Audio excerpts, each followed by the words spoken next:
Добре дојде во студио за Сашо Клековски, политички аналитичар, Нано Ружен, подпредседател на ЛДП. Тема се разбира изборите. Последната информација која денеска дојде е влез на Иван Величковски, односно на либералите, со Гром, приспојување на Гром и либералите на Иван Величковски на до вчерашниот, би рекла, председател Стојан Андов, што е прилично изненадување. Како го толкувате овој факт? За мене е изненадување, прво, затоа што знаеме дека практично она што му се замери на Ивон и на неговата партија беше затоа што се изјасни за тоа да се оди на избори. Мислам, кога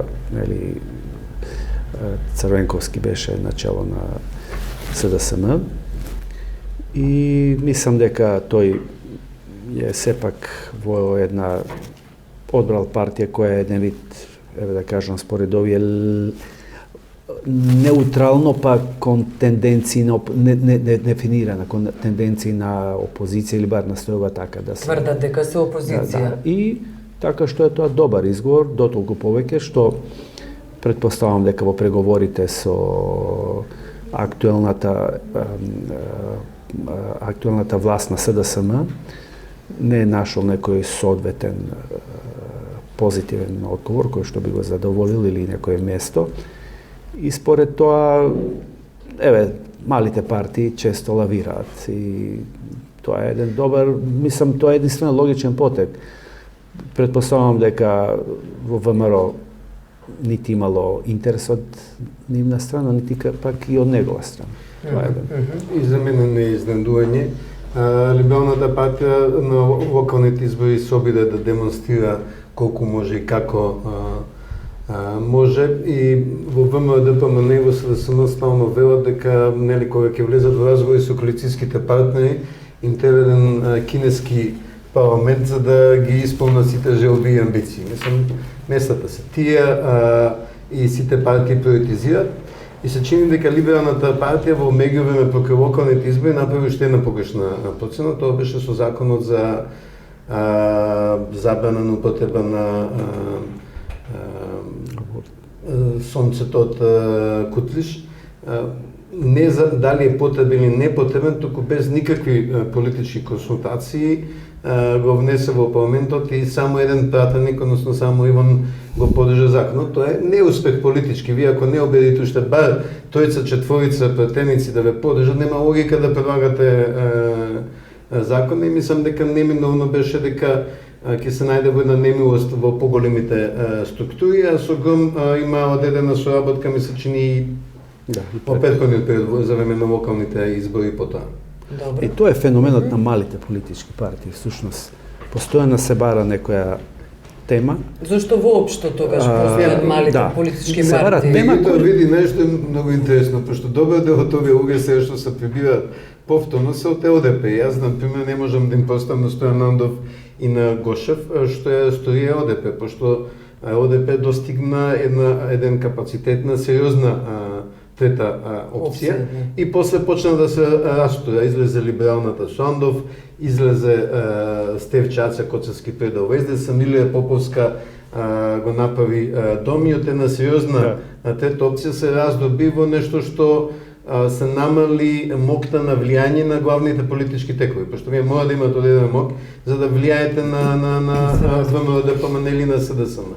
И мене баш ќе ми биде интересно ако помалите партии повторно почнува да се обидува да напате на појака трета опција со некој импакт врз главните текови, иначе ќе се сведе на биполарност, на ВМРО-ДПМН и СДСМ. И на немоќност воопшто на малите партии. Но мислам дека немоќноста на малите партии на третиот пат мора да се побара во поставеноста на изборниот систем на Република Македонија, бидејќи премногу е мал просторот со толку изборни единици на толку малку народ, со праг кој што е висок, секогаш малата партија осудена или да коалицира, а во спротивно, еве, имавме ние пример на минатите избори, било колку да имате, еве да речеме, и некој интелектуален капацитет и поддршка од некоја елита интелектуална, сепак осудени сте во вакви услови. Да бидете човек партија, всушност. Така. Добро, ги споменавте изборните листи, Иван Величковски дека веројатно не бил задоволен. Кој е вашиот став околу изборните листи на СДСМ? Има смена на генерации, трендовите покажуваат дека можеби тоа би резултирало со победа. Критичарите тврдат дека тоа не е вистина. Па добро, сега тоа е едно дискутабилно прашање и не би сакал пропонентите на ова опција. Прво, мислам дека е необично за сите. За сите, обично велат, булдожерите ги нема. И во такви услови се очекува во секој политички систем, демократски, дека еден добар дел или бар најсилните се наоѓаат на листите, барем е тоа во Западна Европа. Обично со такви листи се оди во држави каде што дошол до еден нагол дисконтинуитет, револуција и така натаму. Меѓутоа, па дури и во Украина гледаме дека Тимошенко пледира да стане председател. Меѓутоа, мислам дека потегот може да се гледа од повеќе аспекти, еве од оној мудриот аспект е дека на власта и се одзема адутот за критики, бидејќи и во овие случаи веќе се покажа на првите кампањи на Иванов и на ВМРО, ДПМН е дека црната кампања е во постојано присутна тука. Така што еден голем адут е избиен со овие листи. Второ, убаво е освежување. Значи, сум за тоа да сепак млади луѓе дојдат. Трето, оние луѓе што не се најдоа на листите, не значи дека се изгубени за секогаш, дека сепак остануваат неколку луѓе кои што се маркантни, кои што беа маркантни пратеници од опозицијата и мислам дека ќе останат со опозицијата. И тоа не е крај на политичките кариери. Имаме нови избори, нови можности. Сепак, овој пат, знаете како, некако народот на вистина ќе биде на потек да самиот се одлучи да каже и да направи еден соодветен избор. Значи, ќе нема доста беше ова или овој, аман пак од овие луѓе доста. Значи, и затоа мислам дека е може би еден добар политички, маркетиншки потек, кој што се надеваме дека ќе донесе пресврт во некој пресврт сцена и воопшто во Македонија. За мене не се спомни кандидатските листи на СДСМ. За мене е спомно што на нив ги нема Заев и Шекеринска. Значи јас направив една споредба, тоа е како да сте капитен на тимот, влегувате во финале и ми викате, девојки, момци, играјте вие сега без мене, јас дав прав, ќе седам на купа, а ако победиме, јас ќе го земам пеха од победнички. Мислам дека е крајно невообичајно да во ситуација кога СДСМ има проблем со лидерството, да... Каков проблем со лидерството? Кој е лидер на СДСМ? Заев не е. Заев е. Зошто не е на листа? Мислам, листата мора да заради тоа што е во моментов градоначелник, веројатно тоа е логиката. Не му смета да биде кандидат. Нема никаква законска пречка. И кога би добил избори, би били премиер и градоначелник? Ако биде премиер, секако ќе мора да се откаже од нешто и ако биде пратеник, ќе се откаже од едното. Не заборај, извини, само една одма. Минатите избори тој така направи и се повлече после тоа. Да. И знаете како во локалната заедница тоа го сметат како ете изневерени работи. Еве, овој е градоначелник, па сега оди ваму, па затоа мислам дека и не е така лошо што Шекеринска не важи истото. Значи не е градоначелник, нема пречка да ја води единицата. Ми се чини дека нивното отсуство, зборам за нив двојца, нагласува еден недостаток на водството што ќе се случи. Ние се фактички само Стево Пендаровски го имаме како лидер на теренот. Зборам како јасно дефиниран, пошто некој ќе ги води листите. Сега ќе видиш што ВМРО ДПМН да прифати дебати кои ги избегнува вообичаено и што ќе имаме дебата во единицата. Никола Груевски и Рената, која исклучително е цена, меѓутоа она не е според меното ниво, она не е предизвикувач, не е предизвикувач за премиер. Значи Рената нема да стане премиерка на Македонија во случај на победа на СДСМ. Мислам дека нивното отсуство не беше до крај обмислено од листите. Вие велите, како рековте, народот ќе биде на потек и тој ќе одлучи дали ова вистинското решение за СДСМ. Зошто го велите ова кога опозицијата постојано предупредува на изборни фалсификати околу кои се однесуваат и на листите, на листите која велам изборните листи каде што мора да се гарантираат гласачи, уцени, притисоци кон гласачите и така натаму. Сметам дека во услови, дури бев јас на кутии минатиот пат и гледав што се случуваше и со Пустец и целата таа карикатура и експлоатација, би рекол корупција, изборна корупција, бидејќи се става одмаз под знак прашање легитимноста и легалноста на изборите. Имаме еден список кој што веќе стана, мислам, класика, сите го критикуваат тој список, толку голем број на избирачи, на толку народ, мислам, тоа е неверојатна бројка. Но сепак во такви услови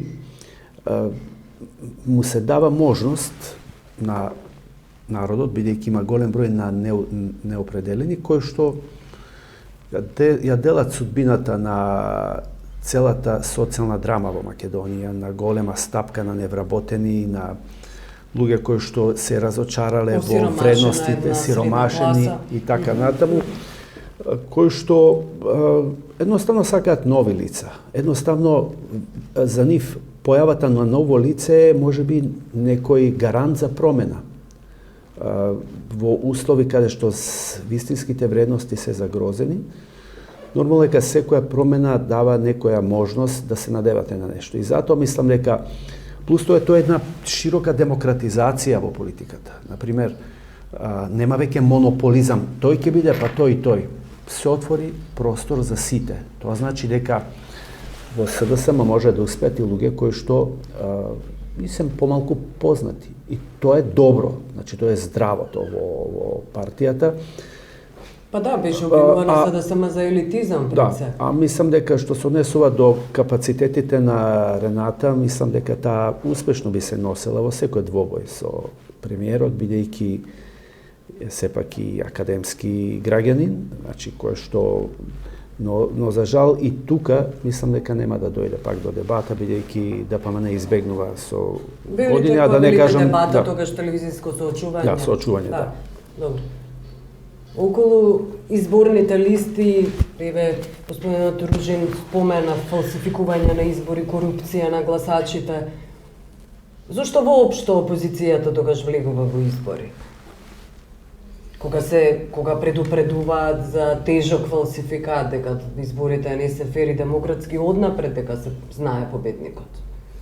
Па тоа треба веројатно опозицијата да прашате. Мислам дека прво би го загорнат на големиот број на луѓе на изборните листи наспроти малиот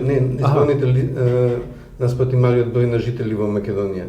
Значи на изборните листи се сите што се државјани на Република Македонија. Макар и били умрени. Ние макар били селени. Значи, и селени, но и мртви души велат дека гласаат. Големиот број од тоа се селени луѓе. Значи ние имаме проблем, а тоа е поврзано и со пописот, да немаме евиденција на луѓето кои што се повеќе една година надвор. Тие не по законот треба да се одјават самите, нели, кои ќе се иселат во Швајцарија, во Америка, во Канада, Австралија, каде веќе, они треба самите да се одјават и тоа не го прават. И тоа е видливо во микросредини, например, во Преспа, во И ако не го прават, тогаш се полнат гласачките кутии, господин Кликовски? Не знам што се прави. Меѓутоа, должината на избирачките списоци, затоа што луѓето не се одјавуваат, а кај нас нема механизам да се утврди кој е излезен подолго од една година. И кој навистина гласал. И кој е навистина тука. Кој навистина гласал, велам.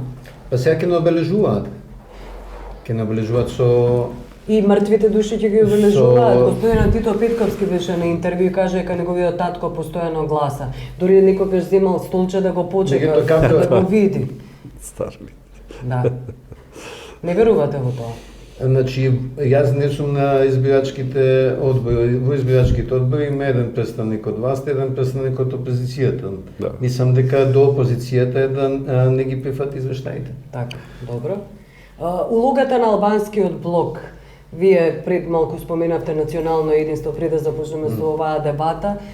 Но сега околу улогата и на лидерот на ДУИ Али Ахмети ме интересира. Тој повика на бойкот на изборите, Груевски од друга страна повика да не Ахмети всушност да биде и целата партија биде отфрлена, односно гласовите не се важни заради тоа што има важност ВМРО-ДПМН да добие мнозинство во парламентот, конечно да не бидат оценувани од страна на албанците. Добро, има две тези. Едната е дека е тоа фингирана напнатост и судир меѓу ДПМН и ДУИ. Втората е дека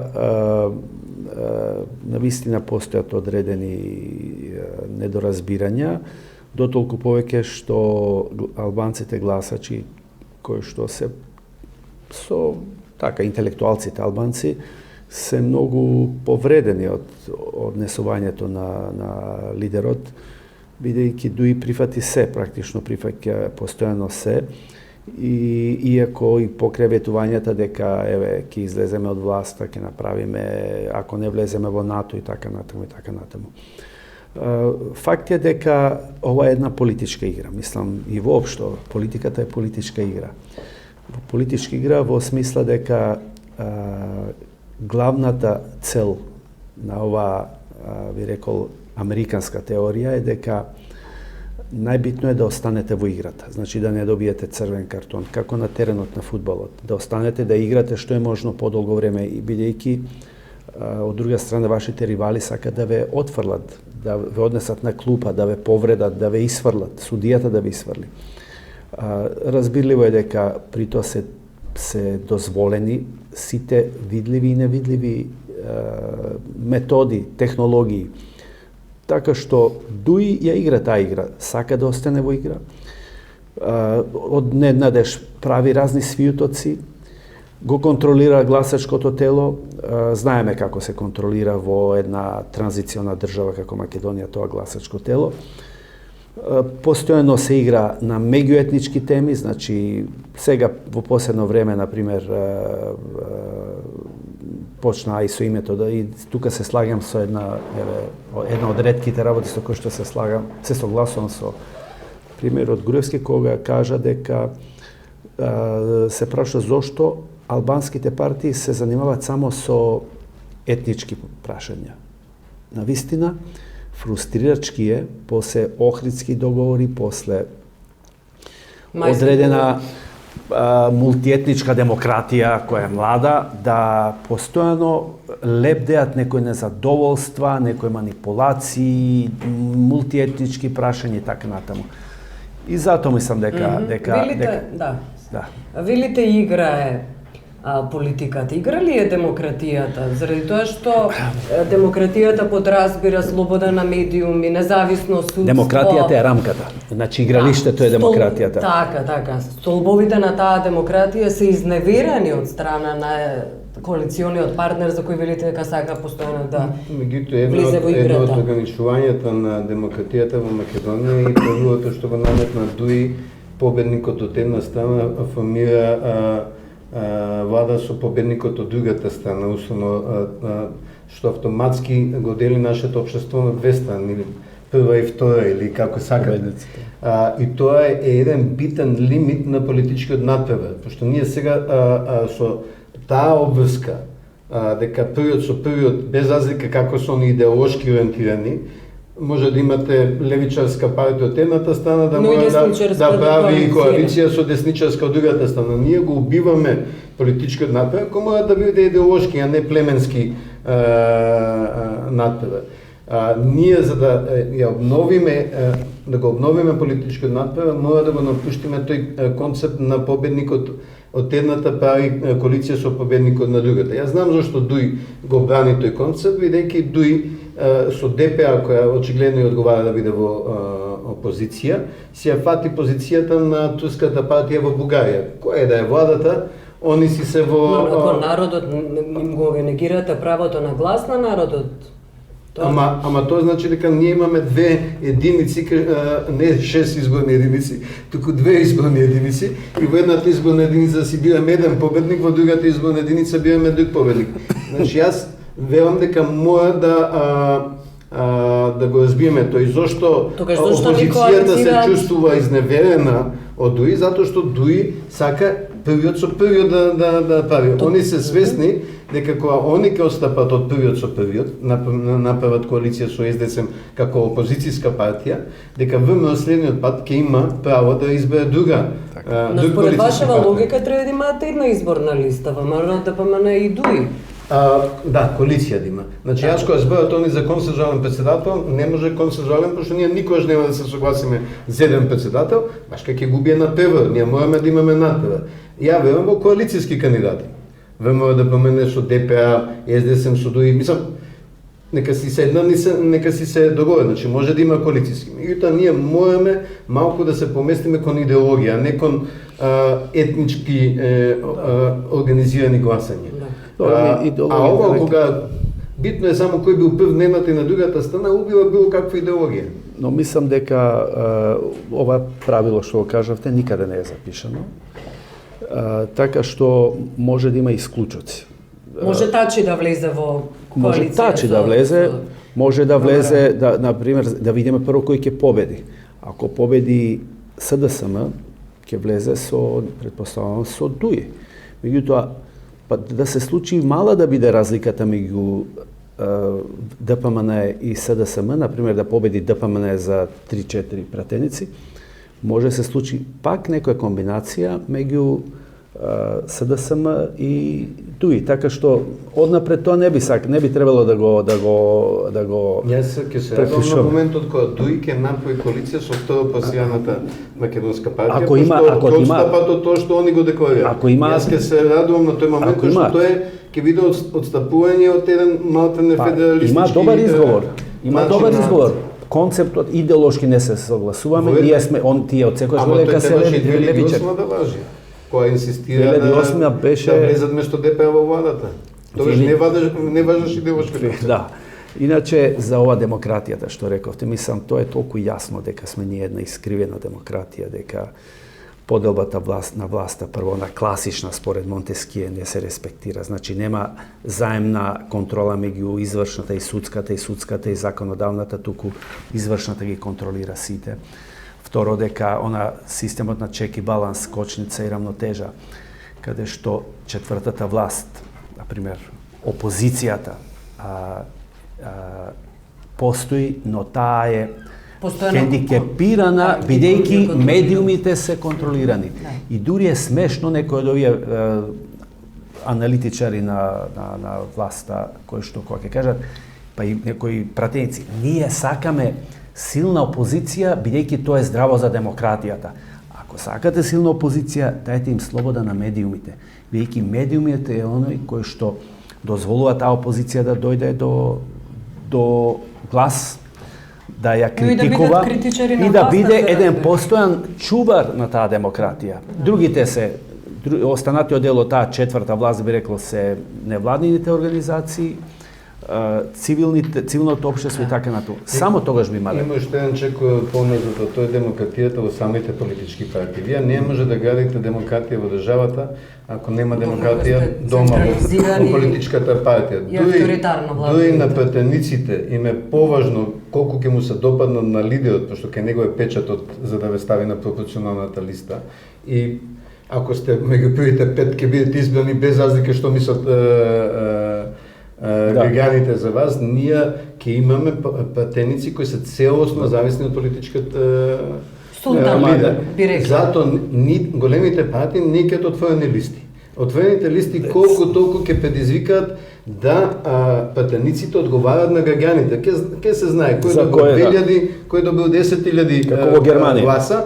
И со тие отворени листи легитимитетот на пратениците е поинаков, а ќе се смени нивниот однос према лидерот. Пошто вие кој ќе знаете, Но и кон гласачите се разбира. примерно кон гласачите, Да. пошто он знае дека го избрале тие гласачи. Сега е битно да сте блиски до лидерот, Да му се умилкувате и Да ве стави на тоа лист. значи дека не победува квалитетот, туку победува И вашата јас умешност не да гледам- се Покорени. Не поклонувате. гледам ни едно образложение зашто ниту ВМРО-ДПМН, ниту СДСМ не прифаќаат отворени листи, дури во Косово и на локалните избори, значи на општинските совети применија отворени Да. листи. Ако Косово има организацијски логистички капацитет да примени отворени листи, не гледам зошто кај нас се одбива да. Али уште едно дополнување, рековте нема демократија во партиите, точно, меѓутоа некаде демократијата, недостатокот на демократијата или пак имате демократија се компензира со манипулација. Така што на пример во една партија ако ги ја направите пирамидата од првите 100 луѓе, сите да гласаат согласно мислењето на првиот или вториот човек, а например останатите 20.000 луѓе посакуваат некој друг, секако тие 20.000 луѓе ќе бидат изманипулирани од пирамидата од првите 100, дали се викале централни одбори и така натаму и така. И тоа е за жал присутно во Македонија. Добро, и на крај фаворит Иванов или Пендаровски? Јас го напишав тоа, мислам 3-2 е во моментот во кој зна Иванов, пред се заради големата партиска поддршка што е добива. Шансата на Пендаровски е оно што го викам ја вкрстена поддршка од симпатизери на други политички партии. Албанците? Не кем да племенски термини да користам, јас предпочитам да користам симпатизери на други политички партии, дуи независни гласачи. Мислам дека тука ќе биде Одлучувачкиот фактор се момент, тие. дали оваа почетна предност на Иванов Да. може да биде надоместена. Добро, а ваш фаворит лично? Сега за сега немам мој личен фаворит. Добро. Да ги чуеме што ќе кажат. Јас мислам дека, убеден сум дека ќе победи Стево Пендаровски, затоа што има, представува освежување, представува еден достоинствен и горд човек би рекол, дури кога го читав, доаѓав навака, слоганот на Иванов е државата пред се. Ја мислам дека таа држава тој толку ја засрами од настаните од 24 декември, преку непоставување на ниту една забелешка кон власта. Значи, институциите ги издаде. Граѓаните ги издаде? Граѓаните ги издаде. Оди на тие папазјани со разни таму винаријади, палачанкијади, не знам, кромијади и така натаму. Него не остави ништо кое што ќе влезе во вашата глава. Дури би му препорачал да ја смени слоганот, каже Македонија пред се, не државата пред се, бидејќи тој оди нек ни кажува, вие Игнација ќе поминувала како некојаш ни струга, мислам, ајде да не кажем, се работи за темперамент, за тоа толку е внесен и под контрола на политичката партија да представува повеќе, јас тоа го нареков еднаш имавме државен председател Сеирџија, кој што само наблюдува, подобро е и да молчи, бидејќи се што ќе каже некако е лажно, веќе нема народ не уверува, затоа неговата кампања ја води ВМРО-ДПМН и неговите први луѓе. Нормално им одговара. Не дига овој галама, нема да дига ништо, прашина, ова, се што ќе сакаме. Политички ставови. Има политички ставови, еве, Јован Кекеновски. Одма сведуваме работата на послушност и непослушност. Тоа можете совпаѓање на политички ставови. Види. Пошто јас претпоставам дека партии ве предлагаат некои со кои се чувствува дека се компатибилни. Јован Кекеновски, на пример, беше многу покомпатибилен со ВМРО-ДПМН. Човекот е отворено со нив, он е патриот и слушај, и достоинствено е. Некојаш па во комунизмот имаше критика и само критика, да кажем. Овдека само мед и млеко. отишол 200 лидери сретнал. Кои се тие лидери? 10 пати се сретнал со лидерите од Балканот. Дали го сретнал Ширак, кој го нарекува председател на Америка? Добро, тоа е лапсус. И тоа е лапсус кој што не треба да се замери и така натаму. Меѓутоа, тоа не значи дека не дали се сретнал со Саркози, дали се сретнал со Оланд, дали се сретнал со Обама и така натаму. Значи нема или некој од другите силните председатели, дали се сретнал со некој со генералниот секретар на НАТО, со Баросо, се сретнал добро во Охрид при таа да бидеме точни се нешто. Добро, меѓутоа не ја гледаме вистинскиот резултат на тие средби, не е само во квантитетот. Еднаш да видиме, кога ќе се сетам на Борис Трајковски, Борис беше непосреден човек. Сега вчера премиерот или некој од нивните кој што вика, од една страна ќе гласате за Пендаровски кој што беше близок со Црвенковски, а забораве да каже дека беше исто близок и со Трајковски. А од друга страна ќе гласате за Иванов кој што не знам близок со ово и со оно. Така што сето тоа го надополнува, целокупните негови слабости ги надополнува партијата. И друга работа што би сакал да кажам, што би сакал да потсетам. За време на минатата кампања, јас Иванов го познам веќе 30 години. И се најдовме на две различни линии, ми се налути за нешто што беше... Ние бевте против кандидати. Бевте и председателски кандидат. Не. За време на еден разговор во Телма, мислам беше, се знаеше дека тој е големиот фаворит. И ја реков, добро, ако се случи да победите, сепак да го одржите ветувањето дека ќе сте вистински председател, ќе се борите за демократија и така. Нормално тоа беше протолкувано како јас сум некој соработник кој што работи за него, некоја двојна игра и така натаму. Но реков при тоа, но доколку не е така, ќе станам најголем критичар ваш. И еве, сакам тоа да го кажам. Јас не го кажувам тоа заради некоја лична не знам, личен бенефит или некоја омраза лична. Значи не треба така да реагираме, меѓутоа го кажувам заради фактот што не си ја изврши улогата, да кажеме, чувар на демократијата, татко на нацијата, обединител. Каков обединител? Тој зборува дека било биди кого обедини. Ајде да го слушнеме Сашо Кликовски. Се согласувате ли со овие критики на господин Тружин? Значи, јас најмалку 2-3 пати го имам повикано од председателот Иванов да го започне политички диалог за името, бидејќи сметам дека најголемите партии во Македонија мора бар неформално да се запознаат едни со други на кои позиции. Но и да се согласат веројатно, не само да се запознаат. Меѓутоа мислам дека видов на Стево Пендаровски дека не му треба подршка од Груевски, дека би се откажал ако он го подржи. Проблемот е дека нашите председатели не се клучни во создавање на политичкиот диалог. Затоа се клучни лидерите на ВМРО, ДПМН и СДСМ. Ако они се поларизираат, нема председател што ќе ги обедини, ќе ги обедини некоја меѓународна земја. Зошто нема? Немаат доволно моќ, немаат доволно капацитет. Па мислам дека се покажа дека кај нас медиативен капацитет имаат само странци. Мислам, за жал, јас неколку пати го критикував. Тоа дека кај нас во овие внатрешни конфликти единствено како медиатор може да се јави странец. Од 2001 па понаваму ние сите договори ги имаме постигнато не со наша медиација. Не дека ние немаме доволно луѓе, ми се чини дека има едно ниво на тврдоглавост во политичките елити, каде што мора некој многу со поголема моќ да трисне на масата и да го намекне за да се омекнат позициите. Јас затоа го критикував и извештајот на комисијата за 24 декември.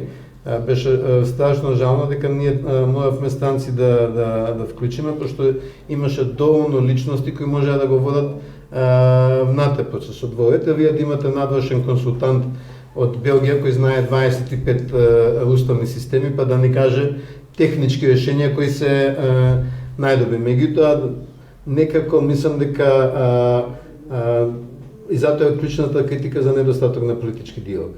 Ние мораме да најдеме начин да се обноват комуникациите меѓу двата главни политички блока, меѓу ВМРО, ДПМН и Тоа веќе Иначе за да.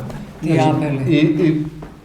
Ама тоа е за мене бажање на национално достоинство, значи не е национално достоинство, не знам што, за мене е национално достоинство ние сами да си ги решаваме проблеми. И политичка Ако ни култура. треба технички советници, ќе викнеме, што има сигурно експерти кои имаат поголемо меѓународно искуство да не советуваат. Но на како да решиме. Балканот се покажува дека меѓународниот фактор е клучен во решавање на крупни прашања. Премногу е мачо Однаш. политиката и мислам дека мораме малку да ја демаскулинизираме. Мислам дека овие мачо настапи мораме малку да ги смириме. Иначе ја мислам дека со оглед на ингеренциите на председателот на државата, ова е необично да има директни избори на председател, а тој да има толку малку ингеренции. Мислам дека председателот во иднина треба да се Собрание да се бара. бира. Ако остане со ингеренции. Бидејќи секаде каде што имате директни, видите Соединетите американски држави, видите Има Русија, председателски систем. председателски систем. Тогаш ти имате ингеренции. Овдека вие го шетате како мече низ целата држава, се представува таму, зборува за ингеренции на државата, на власта, на владата, а го бирате за председател, што исто така е една голема Дисбаланс. дискрепанција. Да. И затоа мислам дека треба да биде во парламент. Благодарам што го спомнавте. Благодарам.